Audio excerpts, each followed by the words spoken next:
On the other side of the Golden Gate Bridge from San Francisco, a woman can buy the services of 2 nude masseurs.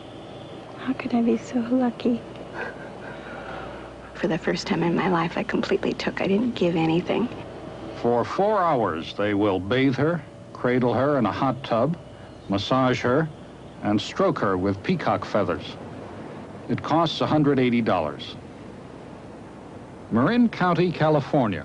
Paradise beyond the Golden Gate. But is there trouble in paradise? Marin has a reputation for a loose swinging lifestyle, probably more so than any other county in the state. There is an excess of alcoholism, alcohol abuse. Marin County has a suicide rate that's well over 2 times higher than the national average. The money is really part of the root of our evil. We're living pretty fast here. In one sense, it's paradise, but in the other sense, people have not been able to live in paradise peacefully and happily yet. An emphasis on the happily. Obviously, whatever they're doing isn't working for them. Perhaps they need to have a different set of values.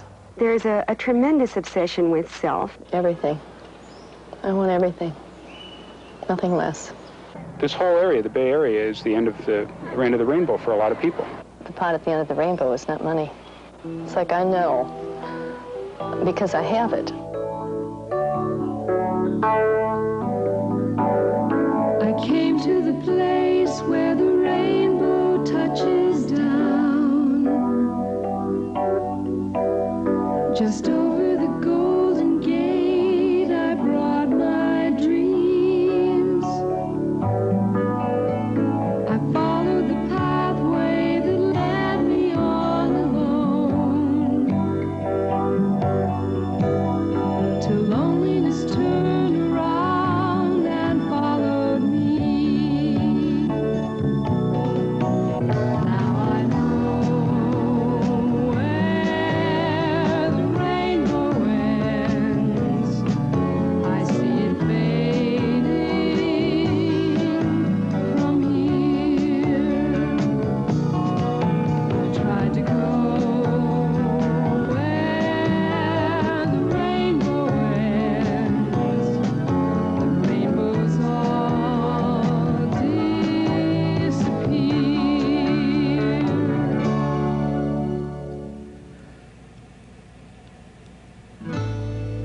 NBC News presents I Want It All Now.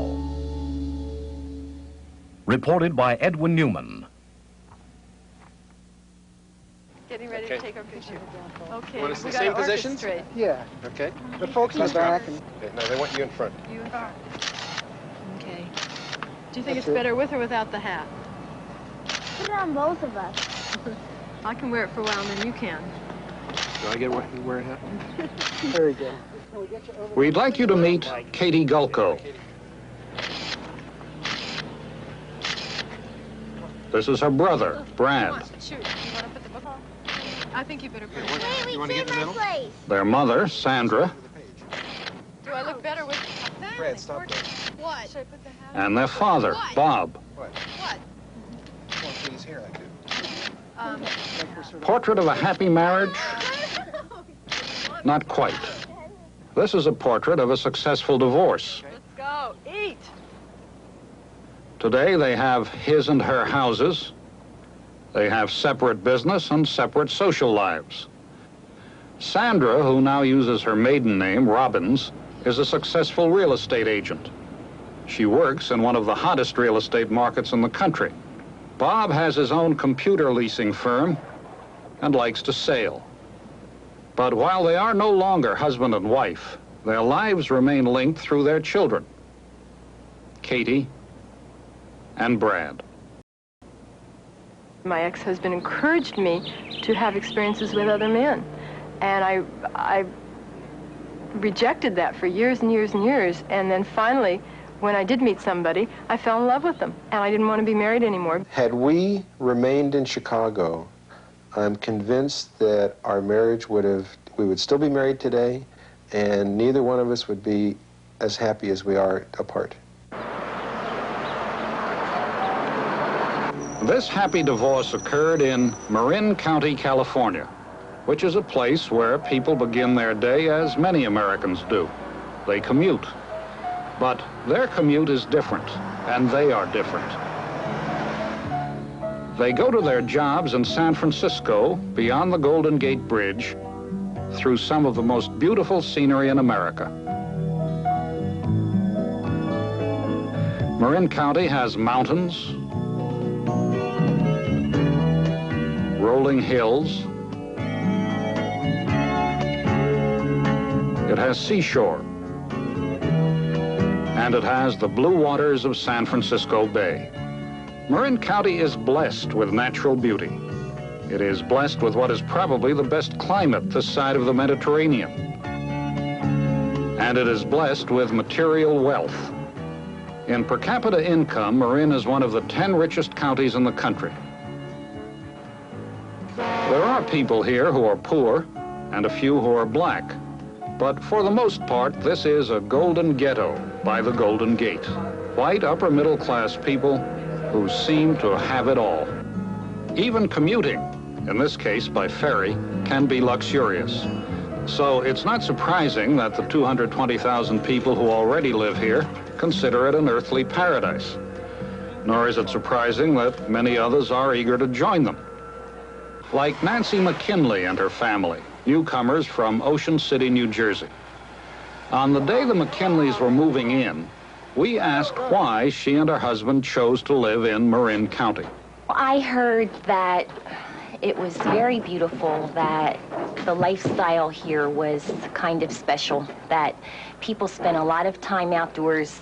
There were a lot of things that children were included in, and that, you know, it was a nice place to raise a family.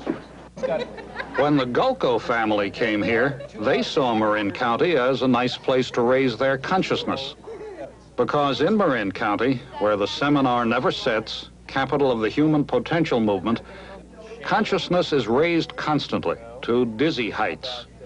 Sometimes it's done through EST, Erhard Seminars training, a popular encounter group. I did the EST training, the EST training, shortly after I moved here, and I think that probably made one of the biggest major jumps in my life. It became okay to do anything long as you were honest about it. And I did the training, and I got a tremendous amount out of it. It was a really nice experience for me. If you could tell the other person that you didn't like the hair growing on the end of their nose, it was okay no matter how you could tell them in any way, long as you could tell them the truth. I had had affairs during the marriage, and that was, I mean, I could never, ever, you know, tell about it, and I believe Sandra knew about it, but it was the kind of thing where if she'd ask, sort of half-hearted asking, and my answer was, oh, of course not. But it became important for us to really communicate, and lying got in the way. Yeah, I think my former husband always had an open marriage. It was me who didn't. And I had a lot of support for having one at that, you know, just because of the surroundings. I suppose if I lived in Des Moines, Iowa, I wouldn't have had that support. I think with the leisure comes the money with which to enjoy the leisure. And I think with that comes the participation in the various awareness movements that have spread up in California and in Marin County especially. Marin people have a great adaptability to participating in those movements. But with that, I think, creates problems. Among the movements that have sprung up throughout the West particularly, would include the open marriage movement, where a husband and wife will agree that they will have a, quote, open marriage, end quote. And by that I mean that each spouse will be free to pursue whatever extramarital affairs he or she wants to. Both parties may want to do it willingly at first, but more often than not, I've seen marriages dissolve and break up because of the unhappiness of one spouse and the dislike for that particular activity.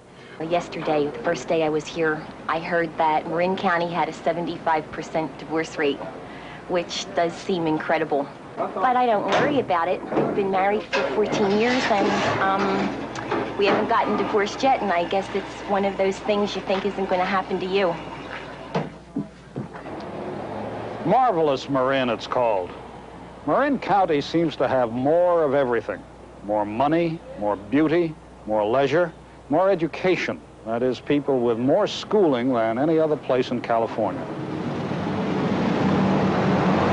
Marin has more redwood hot tubs, possibly more liberal thinkers. This was one of the first centers of opposition to the war in Vietnam. And it has more joggers, more ecology enthusiasts, and so we're told, more cocaine snorters. In a Marin County town called Mill Valley, there's a shop called the Pleasure Principle. It's what is known as a head shop. It's on the main square just between the optometrist and the pet store. David McDonald, the shop owner, told us about his merchandise. It's a scale that will weigh out accurately the more precious commodities, generally of a powderous nature. This particular thing here is a unique stash bottle which could contain anything in the way of powderous materials. Everything from illicit substance down to vanilla snow dust. This particular one is $147.50. And there is more drinking. The county has clearly, from studies done as recently as 2 years ago, the highest incidence of alcohol consumption per capita, and also by the general kinds of things that are taken to be examples of problems with alcohol, such as drunk driving arrests, public drunkenness, those kinds of things that do indicate alcohol problems in the community. It has by far the highest rate of any county in California, and I suppose by extrapolation probably in the country as well. There are also more yacht clubs and seaside restaurants, and more yachtsmen and sailboat races, which means more halyards and spinnakers, if you want to put it that way. Blow the man down, alive, alive-o. And Marin has more foreign cars. To Detroit's dismay, people here spend big money on Mercedes, Porsches, and BMWs. More than half of Marin County's cars come from overseas. And people here spend big money on houses. The average price of a house in Marin County is $91,000. That is 60% more than the national average. And that's just an average. In some neighborhoods, cottages sell for $175,000, with regular-sized houses bringing up to $1.25 million apiece. And though house prices are going up all over the country, in Marin County, they went up last year by 24%. Marin County has more open space and wilderness close by. And there are plenty of hikers and plenty of bikers. But, as we noted earlier, there is more divorce and alcoholism, and there's more suicide. Marin County's suicide rate is well over twice the national average. More people die by suicide than in automobile accidents. Many leap from the Golden Gate Bridge. We wanted to know why so many people wanted to end the Marin County good life. So we asked the director of the Suicide Prevention Center here, Dr. Richard Rubin. In many ways, Marin County is looked upon as the end of the rainbow. Many people might feel that if they can't be happy here, there's no place else that's going to provide more happiness for them. Mental health in Marin County, if you're talking about Marin County, is not very good. I see the people when they come in with prescriptions. I see the number of tranquilizers being dispensed. I see the amount of sleeping pills being dispensed. I see them when they're depressed. I see them when they're happy. I see them when they have problems. Fred Mayer is a Marin County pharmacist. We have over 100 psychiatrists who are practicing, and anybody can just look in the phone book and count them that are actually practicing here. This works out to a population of 200,000, which we have in Marin County, of one psychiatrist per 2,000 people. This is probably the highest rate in the United States, which tells us a little bit about the good life. If we have such a fantastic good life, and if the folks are making all this money, why aren't they happy? Gary Neer is an attorney in private practice in San Francisco. He lives in Marin County. We spoke to him just after he had run 6 miles in a local marathon race. Is this paradise? Well, my own notion of it is that Marin County is the white person's ideal. That is, if you're white. It's free from a lot of the sort of the congestion of the urban areas. It's genuinely a very attractive place physically. West Marin County, by Point Reyes National Seashore, is close to paradise in terms of natural beauty. There's a wide range of interesting people. But then it has the problems of 20th century America, which are living up to leisure and freedom. And I think that accounts for a lot of the called pop psychology, a lot of the pressing personal problems that people have. So in one sense, it's paradise, but in the other sense, people have not been able to live in paradise peacefully and happily yet. An emphasis on the happily. Not everyone who lives in Marin County is rich, and not everyone who lives here is divorced or enthusiastic about powderous substances such as cocaine or about hot tubs and therapy. But there probably has never been another place on earth where so many people had the money and the time to concentrate on perfection of the self and use them for exactly that. Does this matter to the rest of us? Marin County is a trendsetter, a cultural springboard. And what Marin County indicates is that as we Americans get money and free time, we become increasingly self-absorbed, which does not remove our problems, it only changes them. So what is happening in Marin County may soon be happening where you live. Unless, that is, it's happening there already.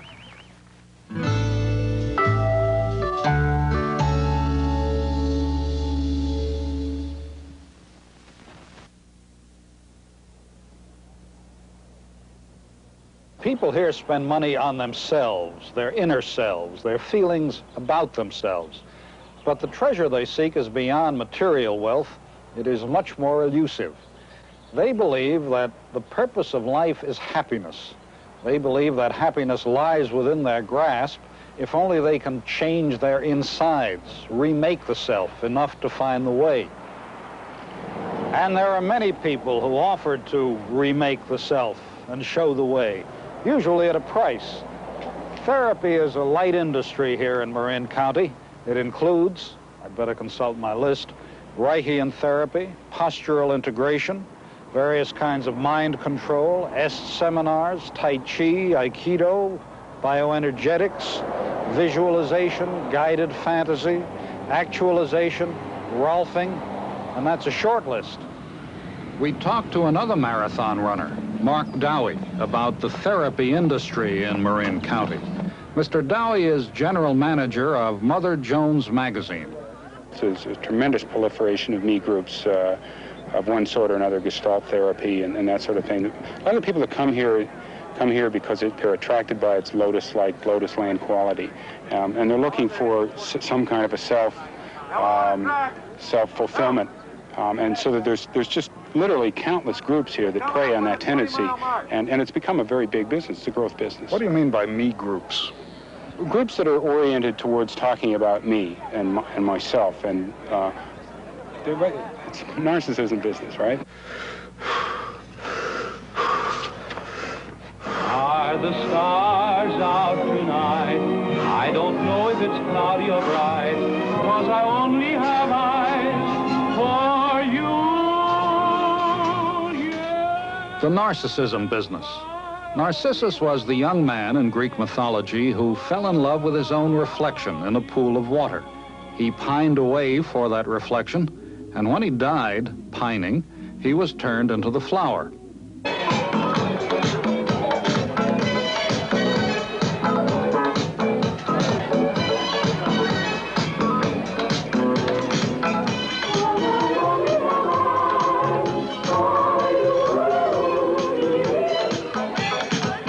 There is narcissism everywhere, but in the Marin County hothouse, the growth is more luxuriant. It expresses itself externally, as we see, and internally, with people gazing into the mirrors of their souls and seeking, as they put it, to satisfy their emotional needs and find contentment within themselves. This leads to an unusually high density of gurus in Marin County, a guru being a spiritual leader or guide. One of them is George Leonard, once an editor of Look magazine, who teaches Aikido and is a leader of the human potential movement. I give a group that could be called human potential type group. It's really based, paradoxically, on the oriental martial art of Aikido. What this work is basically doing is, first of all, showing us alternative ways of dealing with conflict. We show that by blending, by looking at alternative ways of dealing with these situations, we have literally thousands of modes of change. 6, okay, Mahesh. Mr. Leonard, who incidentally helped give the human potential movement its name, feels that the movement has been distorted by an extremist fringe, particularly in Marin County. What you're seeing here is a series of extremes, and I really wouldn't be misled by this as to say that the deep historical imperative for change in values and change in being of human beings is to be measured in terms of any particular human potential technique or practice. If you can present this as an extreme, as a kind of a hot spot, I think you can do a great service. But if you present this as the human potential movement, I think would not be accurate. George, you would deny that the human potential movement is obsession with self, but does it seem to you to be that way in Marin County? There's more money here. There's more time. There are fewer children. Sometimes it seems as if the great problems of the world are not in high focus here. So perhaps there are people who are indulging themselves. But underneath that, there is an attempt, I believe, at personal transformation, at personal change.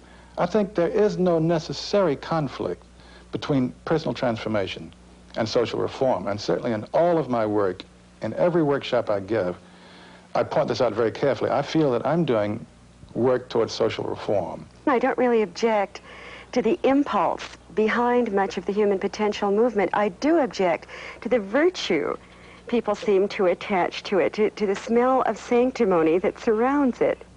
Syra McFadden is the author of a book on Marin County life called The Serial. There's a tremendous obsession with self, and people prefer to disguise it under other euphemisms, don't, in fact, care to respond to that accusation that they are overly self-involved. Somehow that's almost deflected by language, by a kind of vocabulary that's evolved to deal with it. Is Marin County rather a sad place, given the physical assets and advantages that exist here? When I wrote The Serial, certainly, I was mainly making fun of all of this search for self, this institutionalized search for self. I do find it sad to the extent that I see it wreaking a fair lot of havoc around me in very specific ways. I see those searchers, those seekers, leading lives that seem to me chaotic, certainly to outward appearances unhappy, lives that leave a trail of human wreckage behind them in terms of other people who are immediately or marginally involved. And I do see that as sad. I see it as at once comic and a little painful. Another Marin County guru is an American trained in India named Swami G. She told us what she sees in Marin County. People are very narcissistic. They do go around looking at themselves in the mirror all the time because there's nothing that interests them more than themselves. They have a group once a week that they may go to, a growth group. They may see their therapist or their psychiatrist once a week or once every other week. Then, of course, there's the weekly hot tub and the weekly massage, the tennis lesson, the sailing, the luncheon, and if they get around to it, maybe the children and the husband. Or if it's the husband, the wife and the children. But people are just very, very involved in doing their own thing. It seems to the expense of other people. This kind of attitude does not come about by accident. There is normally a heavy emphasis in American life on pleasing oneself.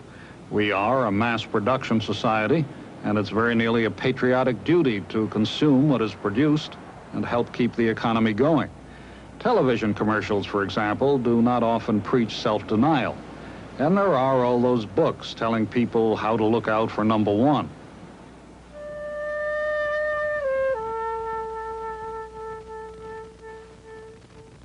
Whatever the reasons, narcissism thrives in Marin County.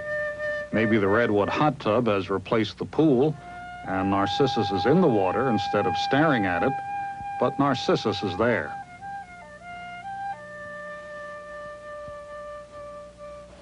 Your wish is our command. whole thing. The whole thing? Yeah. Here we go. For the first time in my life, I completely took. I didn't give anything. This is called the secret garden. It's a service given at a location chosen by the client. $180 buys 4 hours of the pleasuring attentions of Ray Stubbs and Walter Wilding, who tell us that explicit sex is forbidden. Sometimes the word indulgence sounds like hedonism, and these are just terms. I think indulgence and hedonism are okay. One of the beautiful things about Secret Garden in the consciousness area is that it says it's okay to be touched. It's okay to have your brow stroked. It's okay to have your hand massaged. It's okay to have the champagne lifted to your lips. And one doesn't have to give anything back. Massage parlors and the like have been available to men for centuries, but there have been few opportunities for women to buy sensual pleasure from strangers. In Marin County, it seems that there are enough women who can afford it and enough women who want it to make such a service a reality.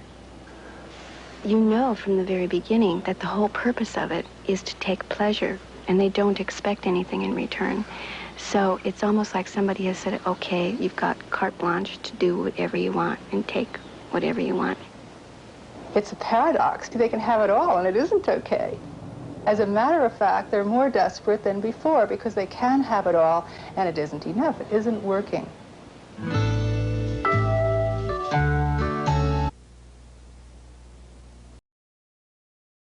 That school, Neil Cummins. This is Kathy Burke. Where you took him before?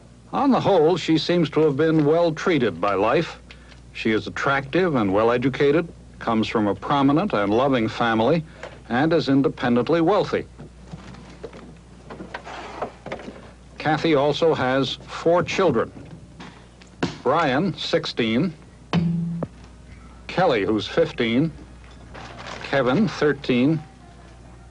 And Sean, 9.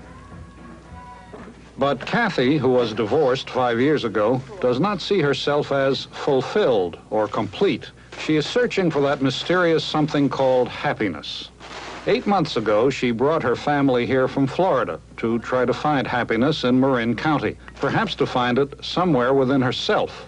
The first 2 months here were, just it's like hectic, like any place when you move, and with the house and doing all the things that have to be done, ordering the carpet and taking care of all that stuff. And after about 2 months, it was like, here I am, now what? Where is it? Where is this thing, that I came here for? And then I wondered. Because it, I don't know, I thought maybe it'd arrive in the mail or something. It didn't. And what was it? What was it that I thought I'd come here for? I guess it was just me. Just me. Check your width. You're a bit narrow. So this is Kathy's year, devoted unabashedly to herself. Darryl, you need more Her schedule of self-improvement studies includes Tai Chi, a Chinese form of calisthenics. Swinging around. Shift your weight halfway. In addition to Tai Chi, she attends classes 4 times a week at a massage school in San Francisco. Also, from time to time, she goes to Esalen, a West Coast growth center, for self-improvement workshops. And she's taking the singing lesson she has always wanted.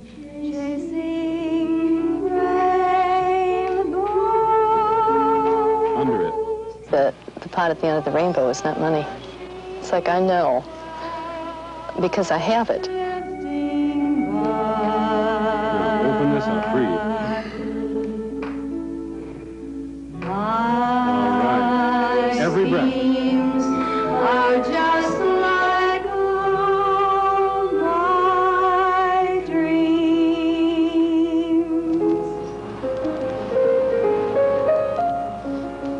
It's more than the beauty that I'm attracted to here. It's the space that each person is given to be who they are.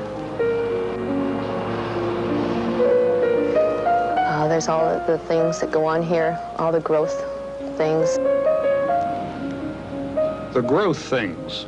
The real treasure for Kathy is the promise of personal change offered by the Human Potential Movement. This church, the Community Congregational Church, is the center for many such activities. On Tuesday mornings, Shirley Luthman, a family counselor turned guru, conducts sessions here that are called Getting a Shot of Shirley.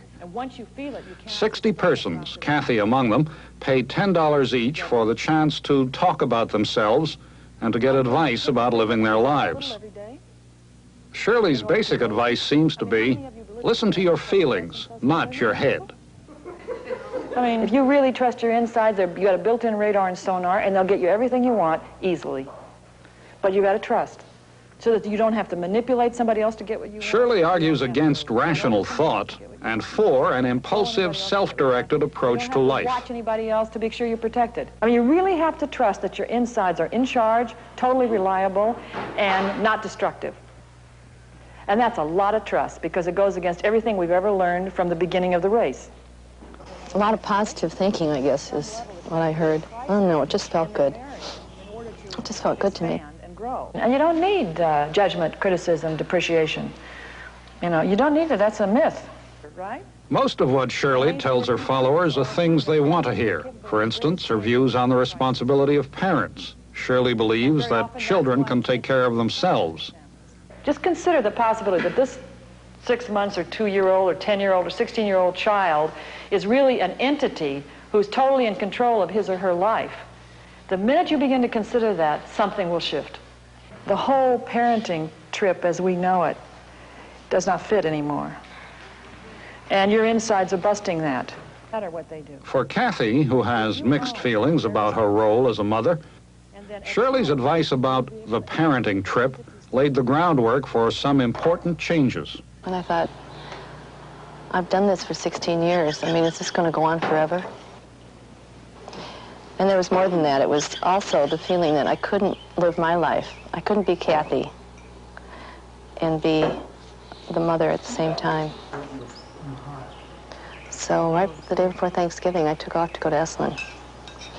And not knowing if I was coming back. And that's how strong it was. It was painful. When I left here, Brian was really upset, and he wanted to send the cops after me, you know, to bring me back. That was his way of saying, you know, I don't want you to go. I told her that it's against the law for her to do that.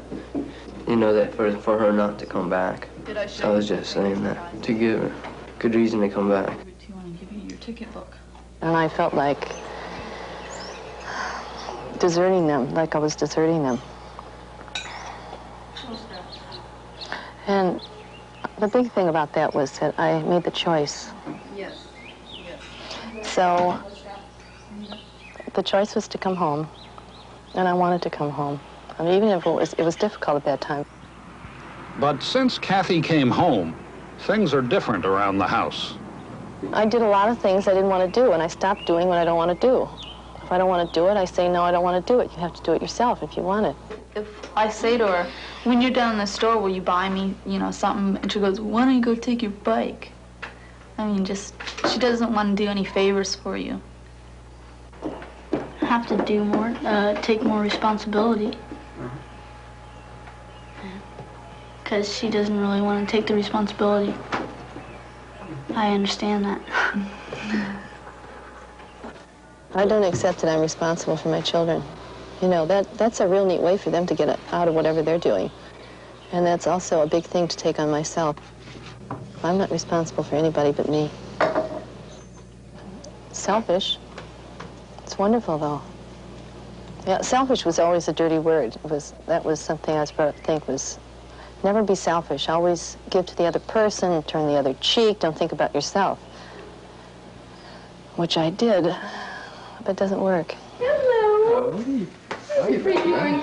I didn't even talk to you. While filling her days with self-improvement, Kathy fills her evenings with fun. Some of the fun she says she missed when she was younger.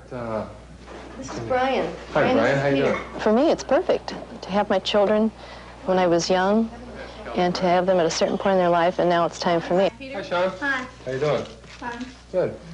Hi, Kelly. Hi. All right. Well, I guess when Kevin comes, he'll have to grab his victuals. All right. I'm the one that's going on. I'm the one that's dancing and going out dancing, and it's like, it seems a little turned around at this point. Good night, kids. Bye now. Bye. They accept the fact that I see men, I have dates, but I mean, I wonder how they'll accept someone else really coming into our life. I have men and women friends, and well, I'm in a relationship with a man.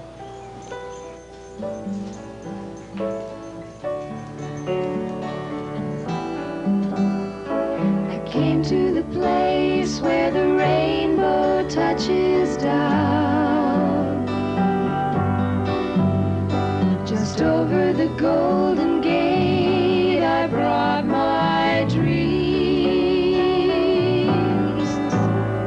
I followed the pathway that led me on alone. Till loneliness turned around and followed me. It's a drag by myself, without someone to share.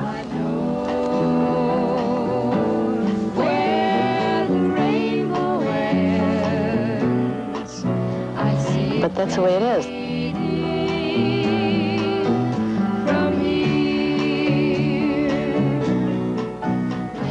And then this morning, I was like, I let the tears come. I mean, I was feeling, and I was, you know, feeling bad about this, and I just let them come.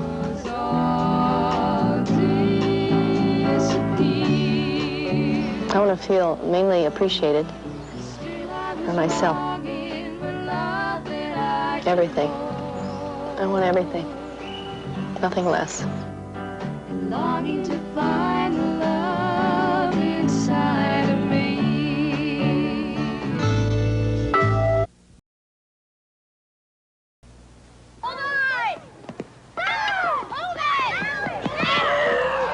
Every so often, some public figure winds up and tells us that our children are the future. It's true, of course. It is also true that by the influence we have on our children, we help to shape that future. Certainly parents here in Marin County are helping to shape it by the ideas and attitudes and values that they are now passing along. You're going to sit in all the money. This is a birthday party for two Marin County youngsters, one 10, the other 11. The party was arranged by a Mill Valley firm that promises to make dreams come true at a price, $225. This is great. The fantasy these youngsters wanted to live out on their birthday was that they were super rich. Money! Money everywhere. Money means nothing to me. Look at this, you guys. Money. Ow, it's dates. Ow, I just got it. This is only a birthday party. These are only children. And this is only make-believe. Nevertheless, these youngsters seem to have learned their lessons well about the power of money. Happy birthday to you. Happy birthday to you. Happy birthday, dear Chris and Jamie. Happy birthday to you.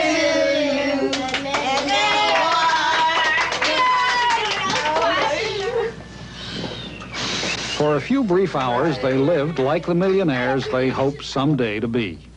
I would describe these children as typical Marin County children, yes. At the school these youngsters attend, we spoke with their teacher, Fred Mittauer. 75% of my class is from single-parent homes.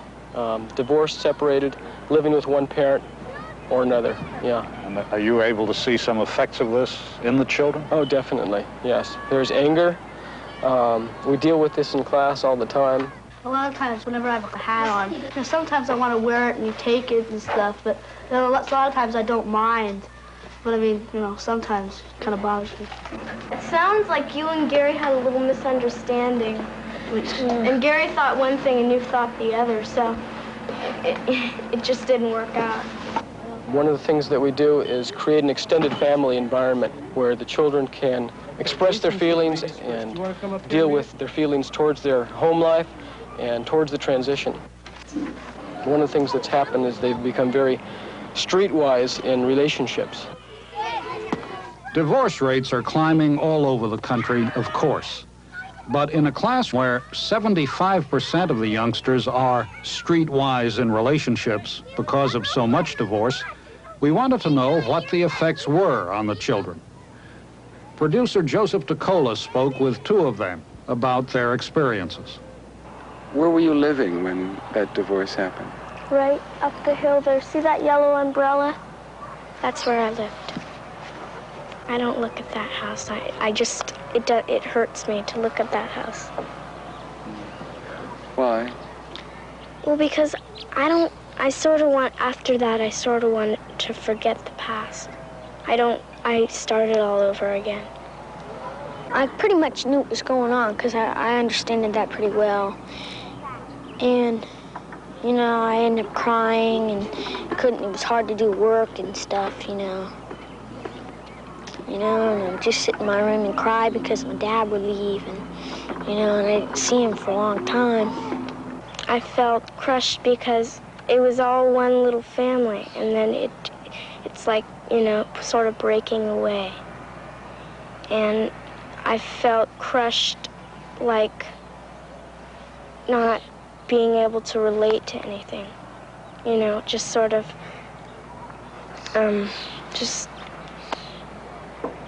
sort of being hurt because I couldn't do anything about it. People divorce over crazy things. For one little mistake, and it's pretty weird. Their lifestyles change and they move away from each other more and more so that it just becomes impossible to live with each other. When you grow up, do you think you'll get a divorce? I thought if, like same thing with smoking, kids' parents who smoke, they usually grow up smoking, and maybe I might grow up and divorce. Brad Gulko, whom we met earlier, attends a different school in Marin County. In this community, there's probably a lot of divorce, but at school, you don't hear about it so much. I mean, most people know whose parents are divorced and who's not. I think quite a few of the kids in my school know my parents are divorced, and I'm sure some don't. In this community, divorce is a very commonplace type of a thing. One of the local newspapers, the Pacific Sun, has a section in it where they list births and deaths and divorces, marriage licenses issued, and divorces that are granted, and then final divorces. I mean, that's a very common thing. And I would guess that there's probably more divorces than there are births, deaths, and marriages all put together. There's women's support groups, divorce support groups. I wonder if there's any staying together support groups. I'm really not sure. There must be somewhere. The thing that bothered me the most, I believe, about getting divorced was not living with my children. I can remember one time when I came to pick the kids up to spend the weekend with me, and I went upstairs into my son's room and I was taking some clothes and packing them for him because he hadn't done it. And I remember opening the drawer and starting to cry because in this melodramatic state that I was in, I thought, oh my God, I'll never be able to do this again. It was like I'd never see my children again. I mean, I just felt that it's like I'd, always been living like I'd been left out in the cold for a while. With all the moving and Dad moving away and splitting up everything, it really got to me. First, I was really, really sad that he was moving away because if I had a problem, I couldn't just go to him and ask him if there was if my shoe broke and he could fix it. The divorce counseling that we went through just hammered at, you know that your mother and your father love you, and they love you whether they're together or they love you whether they're apart. And in the counseling that we did, they had every opportunity to talk about all of their feelings and to hear why we got a divorce. The truth, the real truth. My mom said that my dad had been dating other women and doing things like that. And she said it might not have been so bad if he would have told her that. But when he just said he was going on a business trip, and when he found out that what he was doing wasn't a business. I thought maybe the children would turn on him, but they didn't, and they just said, "Daddy, you shouldn't have lied to Mother," you know, kind of thing. But they still loved him. There was no doubt. They went and hugged him, and they loved him. I've grown? I have grown a great deal with a lot of the changes I've made. It has cost a lot of heartache. It has cost me dealing with my children, learning to deal with them on a new level. And I'll tell you something, it's strange. I know that I had to do what I did because I have a boy who's going to be 12 and a girl who's going to be 9. And for the first time in my life, I'm a little embarrassed to say this at this point, but I'm glad to be a mother. In the future, I hope my mom will get married to someone that she really likes. Yeah. So I just hope my parents will stay good friends. Yeah. I don't think that there's too much freedom or too many options here in Marin County that is generated by, you know, anyone standing up there and saying, okay, you live in Marin County and therefore it's okay for you to have a divorce or for you to sleep with somebody or for you to, you know, to be in a, you know, any type of a peculiar relationship. I think that it's just maybe the people that have gravitated here have maybe are just a little freer with, you know, with their thoughts about it. Yeah, the beauty of Marin is there. You can't get around it.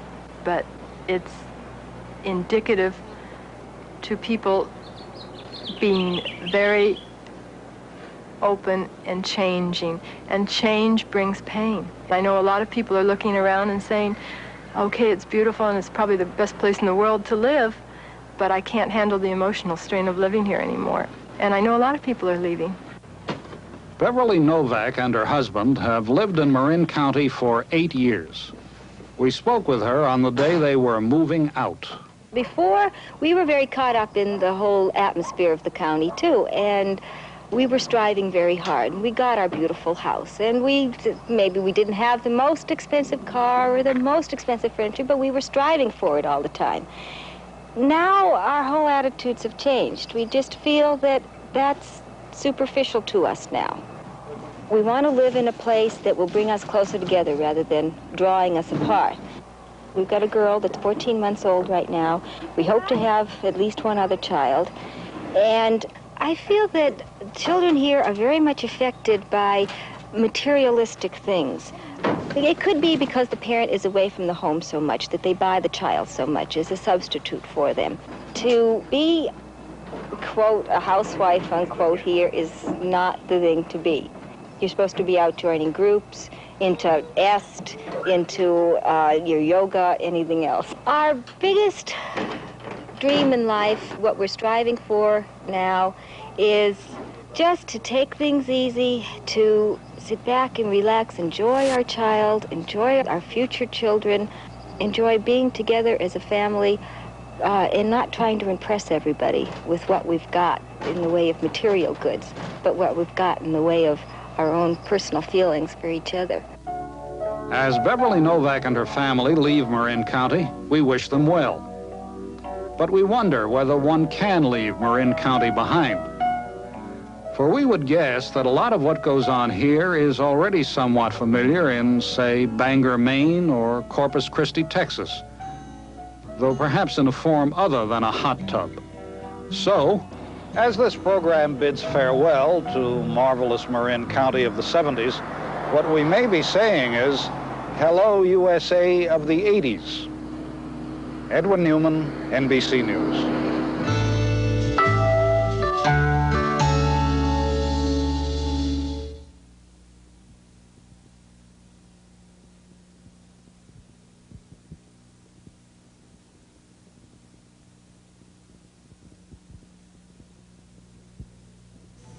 Tried to go where the rainbow ends. The rainbows all disappear. NBC News produced this program and is responsible for its content.